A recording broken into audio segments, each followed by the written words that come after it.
الرجيم بسم الله الرحمن الرحيم يا أيها الذين آمنوا إن تتقوا الله يجعل لكم فرقانا ويكفر عنكم سيئاتكم ويغفر لكم والله ذو الفضل العظيم وإذ يمكر بك الذين كفروا ليثبتوك أو يقتلوك أو يخرجوك ويمكرون ويمكر الله والله خير الماكرين صدق الله العظيم. درود شریف.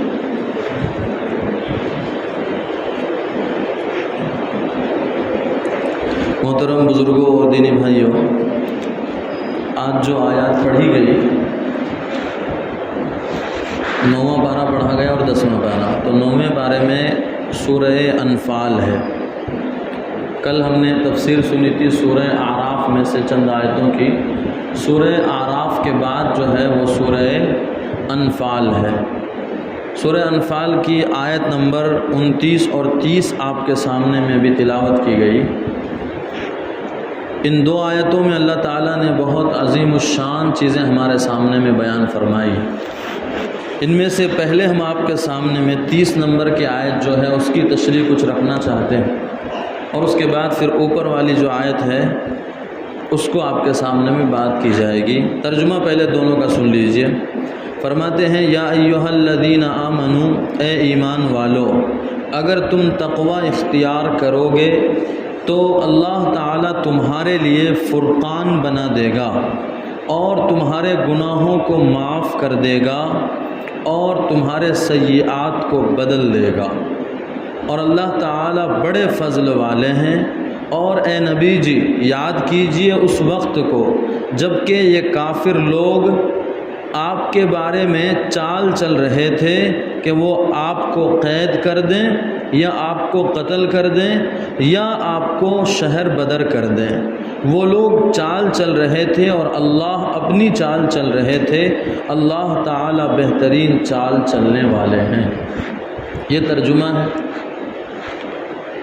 اصل میں یہ جو 30 نمبر کی آیت ہے سورہ انفال کی، اس کے اندر اللہ تعالیٰ نے ایک عظیم الشان واقعے کی طرف اشارہ کیا، اور اس آیت کو ہم نے آپ کے سامنے اس لیے تلاوت کی ہے کہ ہم جب اس آیت کو اور اس کا پورا ڈیٹیل اور تشریح جب ہم جانیں گے اور اس زمانے کے حساب سے جانیں گے، جس دور میں ہم جی رہے ہیں اور ہم اپنے ملک میں جو حالات دیکھ رہے ہیں اس کے حساب سے جب ہم اس کو سنیں گے تو سمجھ میں آئے گا اور بہت کچھ سبق ملے گا ہمیں. تو کیا ہے اصل میں واقعہ اصل یہ ہے کہ جب اسلام پھیلنے لگا اور چونکہ کفار مکہ، کفار کا مطلب اللہ کو نہیں ماننے والے، اللہ کا ڈائریکٹ انکار کرتے. دیکھو دو چیزیں ہیں، ایک ہے کفار، ایک ہے مشرک. ایک ہے کفار اور ایک ہے مشرک. وہ اس کو اگر واحد میں لیا جاوے یعنی ایک معنی ہے کافر اور مشرک. تو کافر کہتے ہیں اصل میں کس کو؟ یہ ہمارے ملک کے جو برادران وطن ہیں وہ کہتے ہیں تم مسلمان ہم کو کافر کہتے ہیں. حالانکہ کافر کس کو کہا جاتا ہے؟ کافر کہا جاتا ہے جو اللہ کو نہیں مانتا، اللہ کی کتاب کا انکار کرتا ہے اور اللہ کے نبی صلی اللہ علیہ وسلم کی رسالت کو نہیں مانتا ہے. یعنی جیسے کہ ہمارے زمانے میں ناستک لوگ ہیں جو بس یوں کہتے ہیں یہ زمین چل رہی ہے، آسمان چل رہا ہے، سورج ہے، ستارے ہیں، یہ سب ختم ہو جائیں گے، یہ اپنے آپ بنا ہے، اپنے آپ ختم ہو جائیں گے. تو یہ جو چیز ہے نا، اس کو ایسے لوگوں کو کافر کہا جاتا ہے. اور مشرک کس کو کہا جاتا ہے؟ مشرک کہا جاتا ہے جو اللہ کو مانتے ہیں لیکن اس کے بعد اللہ کے الگ الگ اوتار کو مانتے ہیں. جیسے کہ ہمارے ملک کے جو برادران وطن ہیں وہ لوگ کیا کرتے ہیں؟ اللہ کو ہمیں کبھی بھی وہ نہیں کہتے تمہارا اللہ نہیں ہے، ہمیں آج تک کسی نے نہیں کہا. ہاں کچھ لوگ ہیں جو آج کل وہ نظر آتے ہیں مینڈک کی طرح، بس وہ کبھی جیسے برسات میں مینڈک نکلتے ہیں اس کے بعد ختم ہو جاتے ہیں، ایسے ہی کچھ لوگ ہیں جو مینڈک کی طرح برسات کی طرح نکلتے ہیں اور بکواس کر کے پھر چھپ جاتے ہیں، پتہ نہیں چلتا کہاں چلا گیا. ہاں ایسے کچھ لوگ ہیں. بس اللہ تعالیٰ ان لوگوں کی شرارت سے ہمیں بھی اور ہمارے ملک کو بھی بچائے. تو اب ایسے لوگوں کو چھوڑ کر باقی پورے ملک میں جتنے بھی ہمارے برادران وطن ہیں وہ لوگ ہم سب کو مسلمان بھی مانتے ہیں اور اس کے بعد ہمارے اللہ کو بھی مانتے ہیں. اور لیکن وہ اپنے بھگوان کو مانتے ہیں، تو اللہ کا انکار نہیں کرتے تو ہم ان کو مشرک کہہ سکتے ہیں، وہ منکر اور کافر نہیں ہے۔ تو اسی لیے ان کے دلوں میں جو یہ غلط فہمی ہے کہ ہم کو کافر کہتے ہیں تو ہم ان کو کافر نہیں کہتے ہیں، اور اگر ہے بھی تو ان کو سوچنا چاہیے کیوں کہا جاتا ہے۔ تو خیر میرے بزرگوں، تو اس وقت کے یعنی اللہ کے نبی صلی اللہ علیہ وسلم کے زمانے میں اکثر کافر تھے، اللہ کو مانتے تھے، لیکن اللہ کا ان کا حضور علیہ الصلوۃ والسلام کے آنے کے بعد ان کے دل میں اتنی نفرت بڑھی کہ وہ اللہ کا بھی انکار کرنے لگے اور رسول کا بھی انکار کرنے لگے، کتاب کا انکار کریں، ہر جگہ انکار ہی انکار۔ تو ایسے لوگوں کو منکر اور کافر کہا جاتا ہے، یا مشرک بھی تھے۔ تو مشرک ہوں یا کافر ہوں، یہ لوگ سب جب انہوں نے دیکھا کہ ہمارے اور آپ کے نبی صلی اللہ علیہ وسلم جب بہت ستائے گئے، بہت تکلیف ہوئی ہمارے آقا کو، تو آپ نے دعوت دی کس کو؟ مدینے سے جو لوگ آئے تھے ان کو۔ واقعہ بہت لمبا ہے، بس مختصر کہ مدینے سے چند افراد آئے تھے اور وہ مکے میں حج کرنے آئے تھے، تو حضور نے ان کو دین پیش کیا تو وہ لوگ مسلمان ہو گئے۔ تو اب وہ مدینے میں گئے اور مدینے میں جانے کے بعد انہوں نے وہاں تبلیغ کی تو وہاں بہت سارے لوگ مسلمان ہوئے۔ اور پھر ہوا یہ کہ اللہ کے نبی صلی اللہ علیہ وسلم نے اپنے صحابہ کو جو بہت تکلیف میں مبتلا تھے، یہ کافر اور مشرک لوگ صحابہ کو بہت ستا رہے تھے، جو کل بھی ہم نے آپ کے سامنے میں رکھا، اس سے پہلے بھی بات آئی ہے کہ کیسے کیسے سزائیں مسلمانوں کو دی جاتی تھی۔ تو اللہ کے نبی علیہ الصلوۃ والسلام نے ارشاد فرمایا اپنے صحابہ کو کہ آپ لوگ مدینہ ہجرت کر جاؤ، کیونکہ وہاں ہمارے مسلمان ہو گئے ہیں اور وہ لوگ اچھے ہیں۔ تو صحابہ ہجرت کر کے مدینہ چلے گئے، اور وہاں جانے کے بعد آپ نے ہجرت کا واقعہ بہت سنا ہوگا، نہیں سنا ہے تو مختصر یہ کہ وہاں جب گئے مدینے میں ہجرت کر کے ہمارے صحابہ کرام، تو مدینے والوں نے اپنا اگر 2 گھر تھا تو 1 گھر دے دیا آنے والے مسلمان کو۔ مکے والوں میں سے جو جا رہے تھے وہاں، وہ 2 منزل گھر ہے تو 1 منزل نیچے ہو رہے تھے، اوپر والی منزل مفت میں پوری طرح سے مالک بنا دیا کہ یہ آپ کا ہے۔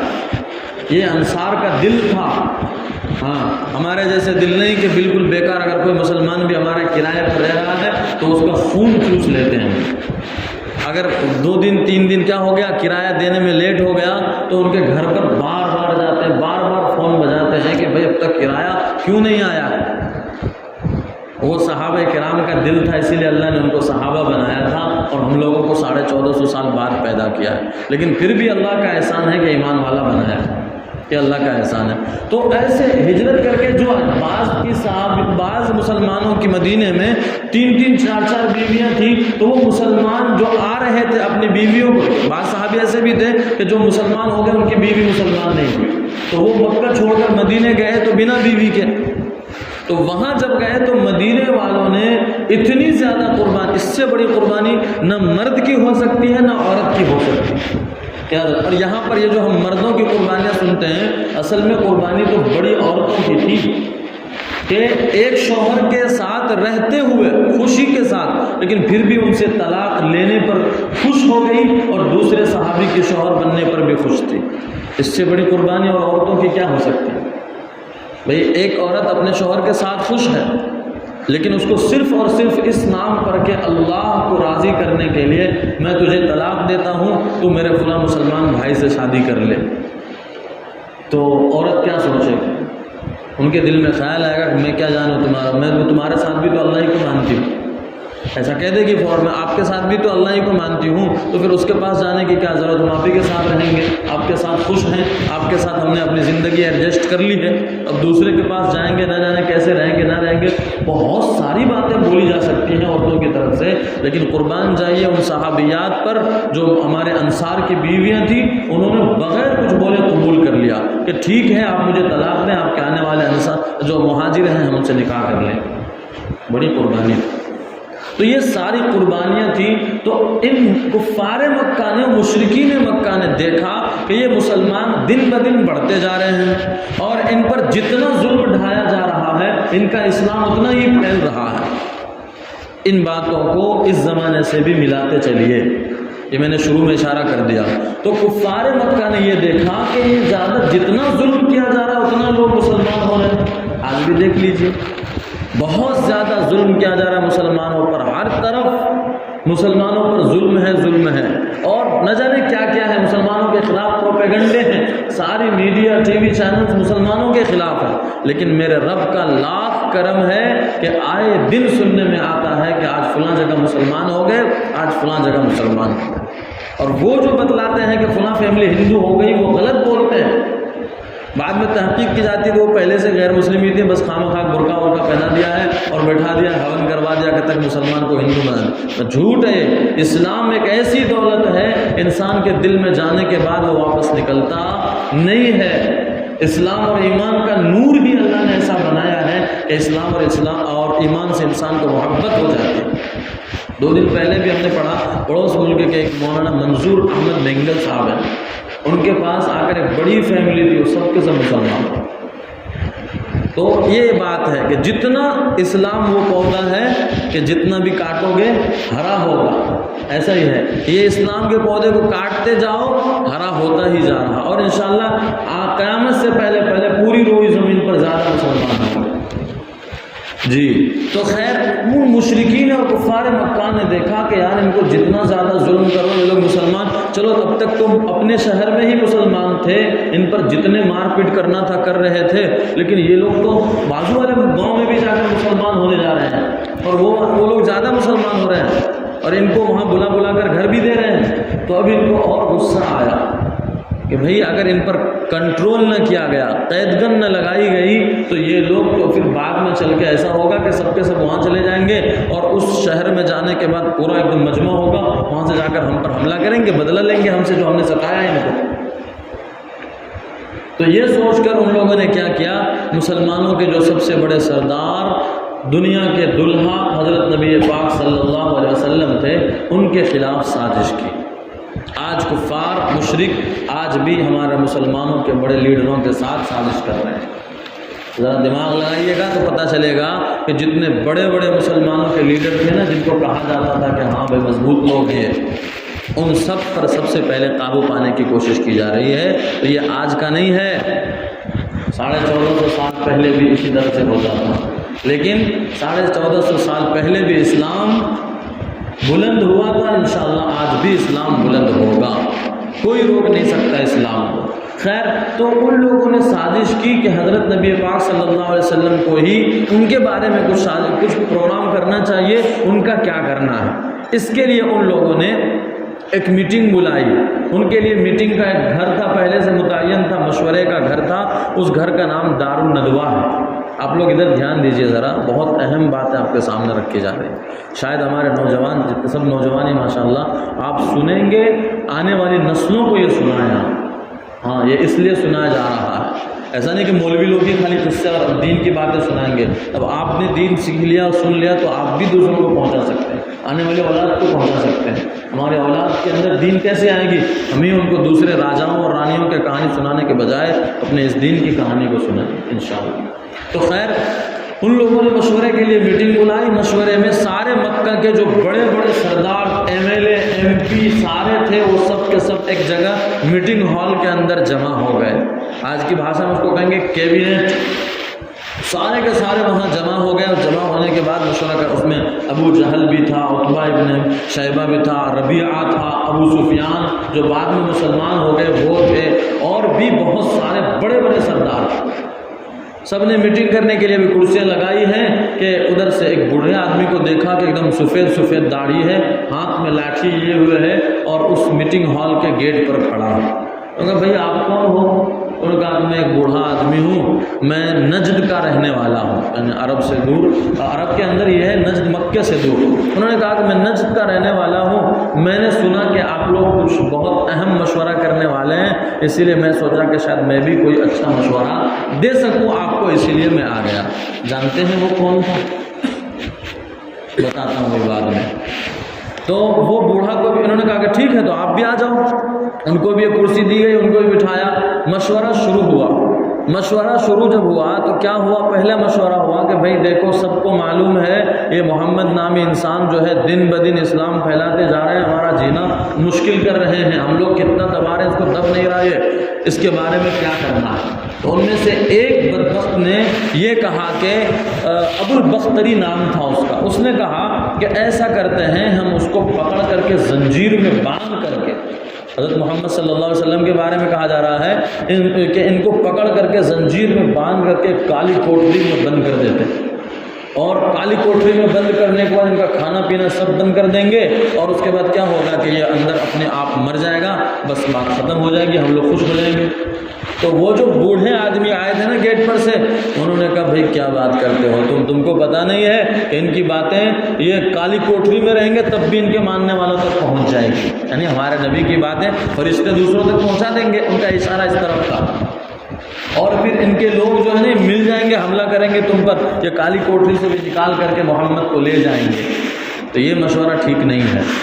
اور دوسرا تو کوئی مشورہ، تو دوسرا ابو الاسود نام کا انسان، پہلا نام ابو البختری، دوسرا ابو الاسود، اس نے کہا کہ ایسا کرتے ہیں کہ محمد کو اپنے شہر سے ہی نکال دیتے ہیں، NRC لاگو کر دیتے ہیں۔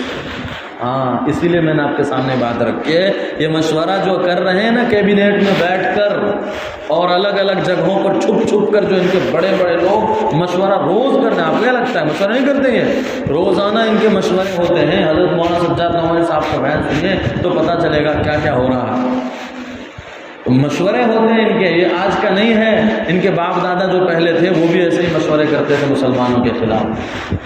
تو خیر انہوں نے مشورہ کیا کہ ایسا کرتے ہیں ان پر NRC لاگو کر دیتے ہیں، ان کو نکال باہر کرتے ہیں، نہ رہے گی بانس نہ بجے گی بانسری۔ تو اس بوڑھے شخص نے کہا کہ بھائی دیکھو، اگر تم ان کو مکے میں رہ کر ان کے اسلام کو نہیں روک پا رہے ہو، اگر ان کو باہر بھیج دو تو تم کو پتہ نہیں وہ کتنی میٹھی میٹھی باتیں کرتے ہیں، وہ ان کی باتوں میں جادو ہے، وہ لوگ قرآن کو جادو کہتے تھے، وہ کہ ان کی باتوں میں جادو ہے، لوگ سنیں گے تو سب کے سب ان کے بن جائیں گے، وہ تو بڑھتے چلے جائیں گے۔ کیا بات کرتے تم کہ ان کو شہر سے باہر نکال دو گے؟ یہ مشورہ صحیح نہیں ہے، اور کوئی مشورہ دو۔ تو تیسرا شخص جو اس امت کا فرعون کہا گیا، فرعون هذه الامت، ابو جہل، اس نے کہا کہ تم لوگوں نے جو مشورے دیے سب بیکار، میرے دماغ میں جو ایک پلاننگ چل رہی ہے نا وہ تم میں سے کسی کے کھوپڑے شریف میں نہیں آیا ہے، میری پلاننگ یہ ہے، سنو۔ اور کیا پلاننگ؟ کہا کہ پلاننگ یہ ہے کہ ایسا کرتے ہیں کہ ہر قبیلے والوں میں سے ایک ایک نوجوان مشتنڈے کو، ہٹے قسم کو، ایک دم جو جوان ہے اور حملہ ور ہے، حملہ کرنا جانتا ہے، ٹریننگ لیا ہوا ہے، جیسا کہ آج کل ہو رہا ہے۔ میں نے بار بار کہی ہے کہ ذرا اس دور کو بھی سامنے رکھیے، تشریح سے پتہ چلے گا کہ یہ کوئی نئی چیزیں نہیں ہے اور ہمارے لیے گھبرانے کی بات نہیں ہے، یہ اصل بات ہے۔ تو ان کا کہ ابو جہل نے کہا ہر قبیلے سے ایک ایک ٹریننگ لیے ہوئے لڑکوں کو لیتے ہیں، ان کے ہاتھوں میں تلوار دیتے ہیں، وہ تلوار نچانا جانتا ہو ایسے لوگوں کو لیتے ہیں، لینے کے بعد محمد کے گھر کا گھیراؤ کرتے ہیں۔ کیا مطلب نکلا؟ مطلب یہ نکلا کہ بھیڑ جمع کر لیتے ہیں، ایک آدمی اگر محمد پر حملہ کریں گے تو وہ آدمی پہچانا جائے گا تو پولیس آئے گی، اس کو پکڑ کے لے جائے گی، اسی لیے ایک آدمی کہیں حملہ کرنے نہیں جانے کا، بلکہ ایک بھیڑ کی شکل میں، گروپ کی شکل میں جانے کا اور جا کر کے حملہ کرنے کا۔ آج بھی وہی ہو رہا ہے، وہ کہیں ایک حملہ نہیں کرتے ہیں تو پورے مل کر حملہ کرتے ہیں۔ کیوں کرتے ہیں؟ یہ وجہ وہاں سے سنیے، 1450 سال پہلے ابو جہل نے کہا ہوگا اس کا فائدہ یہ کہ جب پورے مل کر حملہ کریں گے نوجوان اور قتل کر دیں گے نعوذ باللہ محمد کو، تو ان کے جو قبیلے والے، خاندان والے ہیں، مسلمان ہیں، عبد مناف، حضرت نبی پاک صلی اللہ علیہ وسلم کے خاندان والوں کا نام بنی عبد المناف تھے، تو وہ لوگ جو آ کر بدلہ لینا چاہیں گے تو وہ کس سے بدلہ لیں گے؟ ایک تو تھے نہیں کہ اس سے بدلہ لیں گے، پولیس والے پکڑنے آئیں گے تو ایک تھوڑی تو پکڑ لیں گے، کوئی اس گاؤں کا ہے، کوئی اس گاؤں کا ہے، کوئی اس گاؤں کا ہے، نہیں پکڑ پائیں گے پولیس والے۔ تو رہا لا محالہ یہ کہ وہ لوگ اگر بدلہ مانگیں گے تو ہم ان کو ان کے بدلے میں کچھ معاوضہ دے دیں گے۔ بھئی ہم نے کسی کا جان ہماری گاڑی سے چلا گیا غلطی سے، تو ہمارے ملک میں قانون کیا ہے؟ جو ہم نے ان کا نقصان کیا اس کی بھرپائی کرنا، ہم پر جیل اور کیس نہیں ہوگا، بلکہ چونکہ غلطی ہماری نہیں تھی تو اب غلطی سے ایکسیڈنٹ ہو گیا تو اس کے بدلے میں بھرپائی کی جائے گی. اور اسی طرح سے اگر بھیڑ مل کر حملہ کرتا ہے تو کسی ایک پر وہ قانون لاگو نہیں کرے گا اس کو پکڑ کے لے جائیں گے، بلکہ وہ CCTV کیمرے دیکھیں گے وغیرہ وغیرہ، پھر مار دیں گے کہ نہیں ملا کوئی بھی. تو یہ آج نے اس وقت ہی کی بات ہے. یہ ابو جہل نے کہا کہ اس طرح سے وہ کوئی بھی بدنام بھی نہیں ہوگا اور ہم لوگ محمد سے چھٹکارا پا لیں گے، ایک بڑی بھیڑ جمع کرو. تو وہ جو بوڑھے صاحب تو یہ مشورہ ٹھیک ہے. کیا کہا؟ یہ مشورہ برابر ہے کہ کسی پر کوئی بدنامی بھی نہیں آئے گی اور تمہارا جو اصل کام ہے وہ نمٹ جائے گا، ہو جائے گا. لہذا اسی پر مہر لگاؤ کہ یہ کام ڈن، یہی کام کرنا ہے. لہذا ہوا ایک مشورہ کر کے پورے لوگوں کو جمع کیا، جتنے بھی نوجوان قسم کے لوگوں کو جمع کیا. جیسا کہ میں نام نہیں لیتا، ایک گروپ آج سارے نوجوانوں کو جمع کر رہی ہے اس پورے ملک میں. اس کا ایک نام ہے، وہ نام نہیں بولتا، آپ سمجھ گئے. تو وہ نوجوانوں کو جمع کیا. جمع کرنے کے بعد حضرت نبی پاک صلی اللہ علیہ وسلم کے گھر کا گھیراؤ کر لیا ان نوجوانوں نے. ادھر ہوا یہ کہ ان سارے مشوروں کو جاننے والا جانتا ہے، تو اللہ تعالیٰ نے جبریل کے ذریعے سے یہ ساری خبر حضور پاک صلی اللہ علیہ وسلم تک پہنچا دی کہ آپ کے خلاف سازش ہو رہی ہے. وَإِذْ يَمْكُرُ بِكَ الَّذِينَ كَفَرُوا، یہ کافر لوگ آپ کے خلاف پلاننگ کر رہے ہیں، سسٹم بنا رہے ہیں، ایسا کرنا ہے. تو حضور کو کیا کہا جبریل علیہ السلام نے؟ جبریل علیہ السلام نے فرمایا کہ ایسا کیجئے کہ آپ اپنے بستر پر آج نہ سوئیے، اپنے بستر پر حضرت علی کو سلا دیجیے. یہ حضرت علی کا ایک مقام ہے کہ اللہ کے نبی صلی اللہ علیہ وسلم پر جب جان کا خطرہ تھا تو حضرت علی رضی اللہ تعالیٰ عنہ کو اللہ نے چنا اور آپ کے بستر پر حضرت علی وہ ہری چادر تھی وہ لے کر سو گئے. اب یہ لوگ جو پلاننگ کر کے کھڑکی سے دیکھ رہے تھے کہ محمد ذرا ابھی رات ہونے دو اور محمد کو دیکھتے ہیں، اس کے بعد کیا کرتے ہیں، جا کر ہم پورے کے پورے حملہ کرتے ہیں اور ان کو قتل کر دیتے ہیں. پلاننگ کر رہے تھے یہ لوگ ادھر. اور ادھر کیا ہوا کہ جبریل علیہ السلام نے حضور کو بتلایا کہ اللہ تعالیٰ آج آپ کو کہتے ہیں کہ آپ مکہ چھوڑ کر چلے جائیں. تو یہ ان لوگوں نے نہیں نکالا، یہ اللہ کا حکم تھا، اس لیے ہجرت کر گئے اور یہ ثواب کا کام. اگر اللہ کے دین کو بچانے کے لیے، اپنے دین کو بچانے کے لیے آدمی نکل جائے تو کوئی بات نہیں ہے. تو اللہ نے اجازت دے دی کہ آپ چلے جائیں. تو حضرت نبی پاک صلی اللہ علیہ وسلم حالانکہ سب جاگ رہے تھے، سب کی تلواریں چمک رہی تھی، وہ سب کے سب تیار تھے کہ بس محمد نکلے یا ہم ہی گھر میں جا کے حملہ کریں گے. ہوا یہ کہ اللہ تعالیٰ نے حکم دیا یاسین والقرآن الحکیم انک لمن المرسلین علی صراط مستقیم. یہ پڑھتے گئے حضور اور رکوع جہاں پورا ہوتا ہے وہاں تک اللہ کے نبی صلی اللہ علیہ وسلم پڑھتے گئے اور ہاتھ میں مٹی لیا سب کے سر پر ڈالتے گئے. کسی کو دکھائی ہی نہیں دیا. اللہ نے حضور کا اور ان دشمنوں کے درمیان میں پردہ حائل کر دیا. یہ لوگ پلاننگ دیکھتے ہی رہ گئے اور ہمارے نبی صلی اللہ علیہ وسلم کے سامنے سے چلے گئے اور سب کے سر پر مٹی ڈالا. یہاں ایک بات بتلاتا ہوں جو ہم نے جب یہ تفسیر پڑھی تھی تب اپنے استاد سے سنا تھا کہ اگر کہیں پر آدمی پھنس جائے، سامنے دشمن ہے اور ابھی ان کو معلوم نہیں ہے کہ میں یہی ہوں ہمیں اور وہ ہم پر حملہ کرنے کی کوشش کر رہا ہے، یا کسی بھی مصیبت میں انسان پھنس جاوے تو یاسین والقرآن الحکیم سے لے کر رکوع تک جو ہے وہاں تک پڑھے تو اور پڑھتے ہوئے پھونکتے ہوئے اس کی طرف دشمن کی طرف چلا جائے، انشاءاللہ اللہ حفاظت کر لیں گے اس کی. ہاں کسی باپو کے پاس جانے کی ضرورت نہیں ہے، لے لیجئے، دے دیا ہم نے. بس یہ یاد کر لیجئے سورہ یاسین کے شروع کے 5-7 آیتیں ہیں، بہت فائدہ ہوتا ہے اس سے. بہت بڑے بڑے خطروں سے ہم بچ سکتے ہیں بشرطے کہ دل میں ایمان ہو، پختہ یقین ہو، ورنہ ویسا ہی ہوگا. ایک واقعہ ہے، نہیں بتاتا ہوں بہت لمبا ہو جائے گا. ایک مولوی صاحب بتا دوں، ایک مولوی صاحب بیان کر رہے تھے جمعہ میں کہ بھائی کیا تم ڈرتے ہو، بسم اللہ پڑھو اور ندی پار کر جاؤ، ناؤ کی ضرورت نہیں، کشتی کی ضرورت نہیں، کسی پانی جہاز کی شپ کی ضرورت نہیں ہے، بس بسم اللہ پڑھو، پاؤں میں رکھو اور زمین پاؤں رکھو ندی میں چلے جاؤ. تو ان میں سے سننے والوں میں سے ایک بیچارہ مسلمان نوجوان ہی تھا، بہت مضبوط ایمان کا، اس کو امام صاحب کی بات پر پوری طرح سے یقین آ گیا کہ بس بسم اللہ پڑھیں گے انشاءاللہ فائدہ ہو جائے گا۔ تو وہ ہوا یہ کہ وہ اپنے گاؤں جانے کے لیے، جیسے مثال میں ہمارے بیچ میں ندی ہے، اب تو پل بن گیا، پہلے پل نہیں تھا تو پانی تھا، تو سنگلا پور جانے کے لیے کیا ہوتا تھا کہ وہ بس بسم اللہ پڑھتا تھا اور چلا جاتا تھا، پانی پر چلتا چلا جاتا تھا۔ کسی نے دیکھ لیا اس کو، بھائی یہ کیا بات ہے، کہا بس امام صاحب نے بیان کیا تھا۔ تو جب امام صاحب کی بات میں اتنا اثر ہے تو امام صاحب میں کتنا اثر ہوگا۔ امام صاحب ہمارے جیسا بیوقوف اور نالائق قسم کا انسان تھا، بے عمل تھا، بیان کرنا جانتا تھا، اللہ پر بھروسہ نہیں تھا۔ اب لوگوں نے ان کو کہا کہ امام صاحب ذرا آپ بھی چل کے دکھائیے۔ امام صاحب پھنس گئے۔ بس ہوا کہ لے کر گئے تو امام صاحب جب بسم اللہ پڑھے تو ڈوبنے لگے، اندر پانی پیر رکھے تو پاؤں پانی میں جانے لگے، اور وہ نوجوان بسم اللہ پڑھے تو بالکل آدم ایسا لگے جیسے سکھے پہ چل رہا۔ لوگوں نے پوچھا کیا بات ہے، ایسا کیوں؟ بس امام صاحب نے وہی بتلایا کہ بات اصل یہ ہے کہ میرے دل میں جب بیان کیا میں نے تو اللہ کی بات بیان کر دی، پہنچا دیا، لیکن اس پر شاید مجھے یقین نہیں تھا۔ اس نوجوان کو یقین تھا، اللہ نے ان کے ساتھ وہی معاملہ کیا جس کو اس کو یقین تھا، اور میرے اندر ڈر تھا، میں بیان تو کر دیا لیکن یقین نہیں تھا، اسی لیے میرے ساتھ ایسا معاملہ ہوا۔ تو اسی لیے کبھی قرآن کی آیتیں پڑھیں یا کوئی تعویذ وغیرہ ہیں یا فتوائیں، تو اس پر اگر ہمیں یقین ہے کہ اللہ کا کلام ہے، شفا ہوگا یا یہ چیزیں ملیں گی تو انشاءاللہ ملیں گی، اور اگر یقین نہیں ہے تو بڑے بڑے اللہ والوں سے بھی فتوا لیجیے، کچھ نہیں ہوگا۔ تو خیر بیچ میں بات آ گئی۔ تو میرے آقا نے سورہ یاسین کی وہ شروعات کی آیتیں پڑھی، سب کے سر پر مٹی ڈال کر چلے گئے۔ اب جب یہ لوگ فجر کے وقت میں انتظار میں ہیں کہ اب نکلیں گے تو ہم تلوار چلائیں گے، ایک آدمی مسافر آیا اور کیا بات ہے تم لوگ اس گھر کا گھیراؤ کیوں کیے ہوئے ہو؟ تو اس نے سب نوجوانوں نے کہا کہ محمد نکلیں گے تو ان کو قتل کرنا ہے۔